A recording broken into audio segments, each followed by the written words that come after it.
Kanalıma hoş geldiniz. Bugün elimde çiçekleri solan 3 orkide var. Bu orkideleri çok uygun fiyata aldım. Marketlerde çiçekleri solan orkideleri çok indirimli bulabilirsiniz. Bu orkideleri sıfırdan bir toprağa nasıl ekmemiz gerekiyor ve nasıl bir bakım yapmamız gerektiğinden bahsedeceğim. Ve aynı zamanda bu 3 orkideyi birleştireceğim. Hemen sizlerle nasıl yapmak istediğimi gösteriyorum.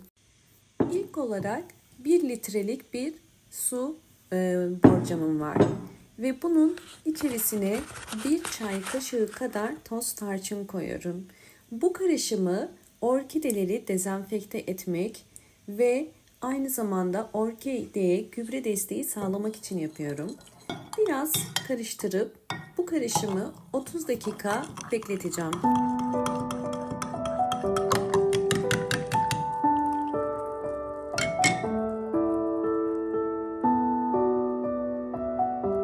Suyu bekletirken aldığım bu orkideleri şimdi ilk olarak üzerlerinden poşetlerini çıkarıp orkideleri bakımına başlayacağız.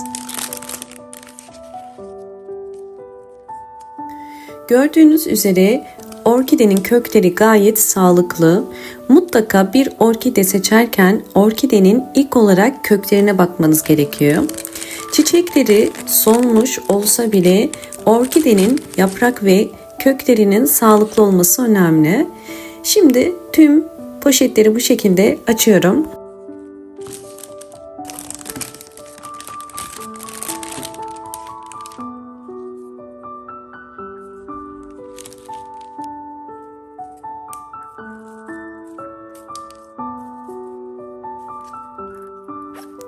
Orkide içerisindeki çubukları da tek tek çıkaracağım.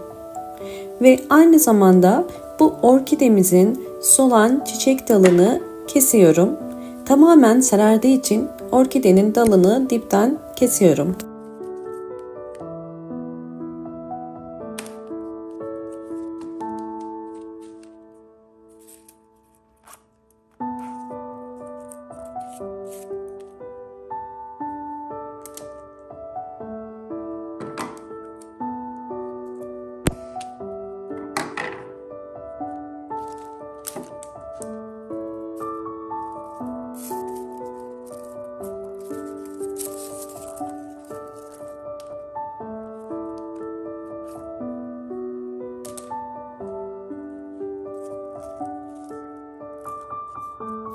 Bu orkidenin dalı sağlıklı gözüküyor. O yüzden buduyorum.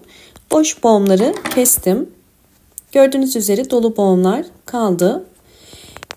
Evet, şimdi orkidenin saksısından çıkmasını sağlayacağız. Bunun için her zaman saksıyı hafif sıkarak yumuşak hareketlerle çıkarmanız gerekiyor. Kökleri zarar vermeden bu şekilde çıkardım.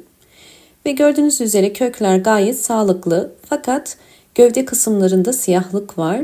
Bu orkidenin fazla sulamasından kaynaklanır. Fazla sulama sonucu orkide gövdesinde kararmalar oluşursa mantar hastalığına yakalanabilir. Bu yüzden mutlaka orkidelere kök rengine bakarak yani beyaza döndükçe su vermeyi unutmayın.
Tarçınlı su 30 dakika beklettikten sonra süzdüm ve şimdi Bütün orkidelerimin yapraklarını tek tek bu suyun içerisinde 4-5 saniye kadar tutup orkidemin gövde kısmını koyacağım.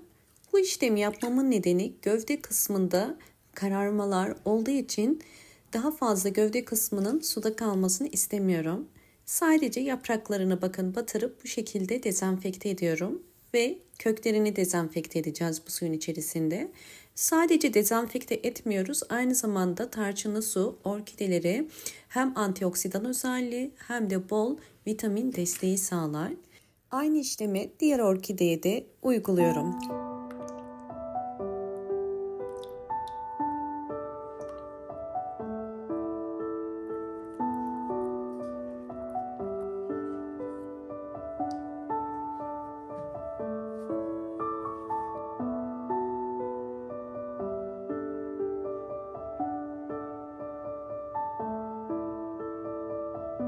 Bu suyun içerisinde 30 dakika bekletiyorum.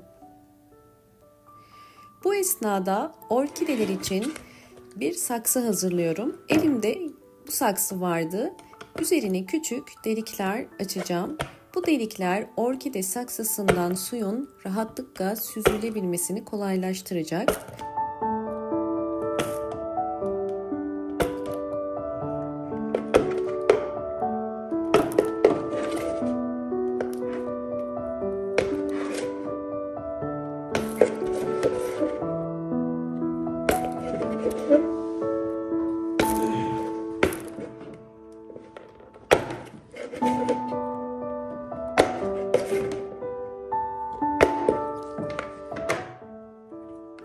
Yeterince delikler açtım ve gördüğünüz üzere saksı şeffaf değil. Saksı şeffaf olmak zorunda değil.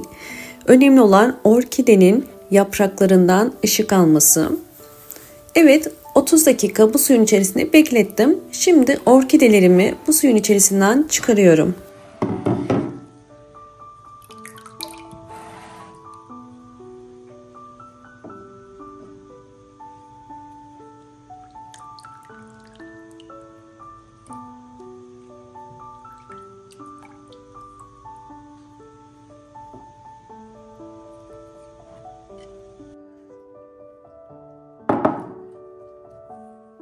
Bir pamuk ile orkide yaprak aralarını siliyorum. Yaprak aralarında su birikmemesi gerekiyor. Mutlaka kurutmalıyız.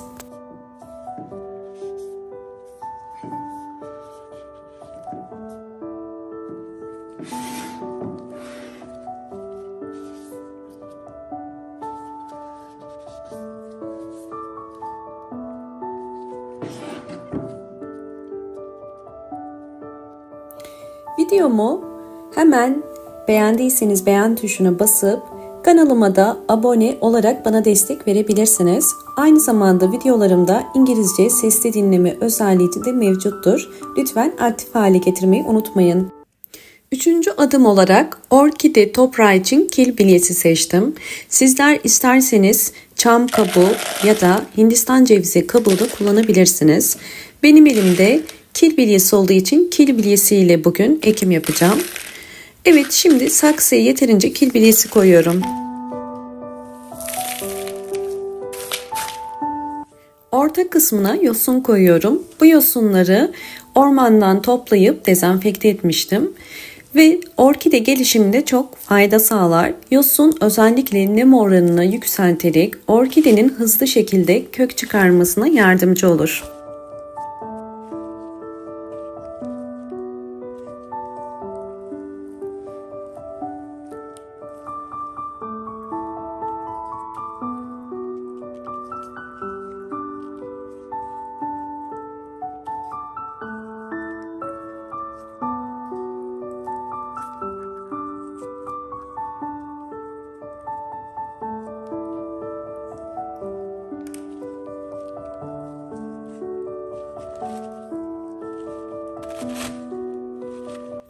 Orkidenin sabit durabilmesi için bir çubuk ile destekliyorum. Orkideyi ekerken alt kısmından toprağını biraz elinizle gevşetmeniz gerekiyor. Bu orkidenin yeni saksısına adapte olup hızlı bir şekilde kök çıkarmasını kolaylaştırır. Bu şekilde uyguluyorum.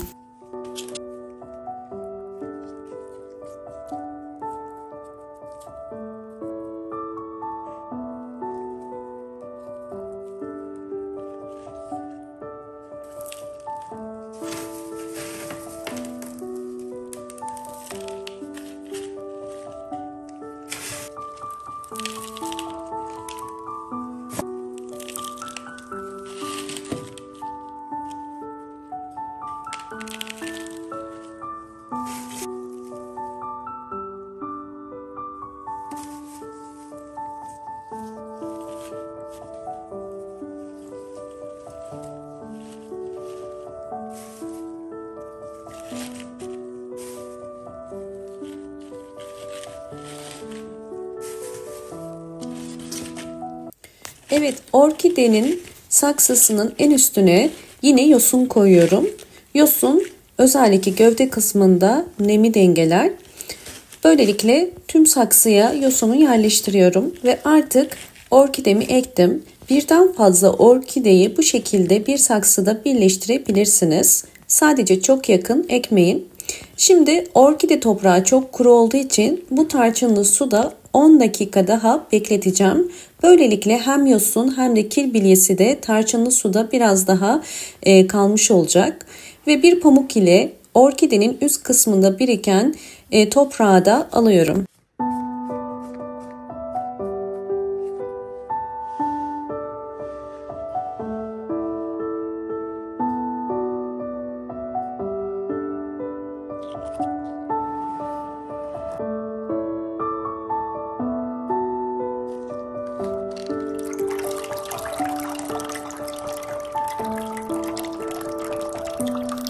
On dakika beklettiğim orkide saksısını çıkarıyorum ve bir saksının üzerine koyarak süzülmesine yardımcı olacağız.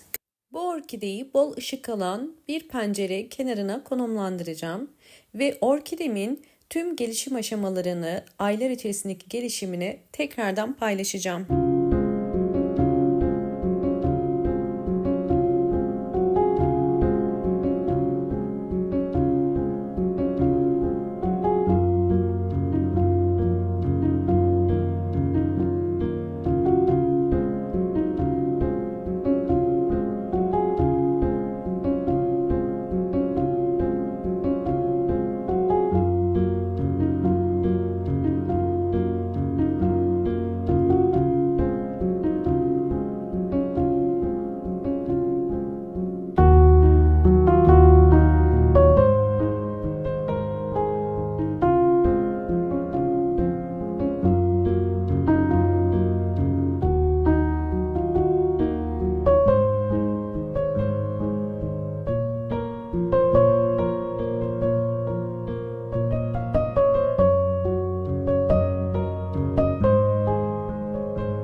Orkidemin aylar içerisindeki tüm gelişimlerini sizlerle paylaştım.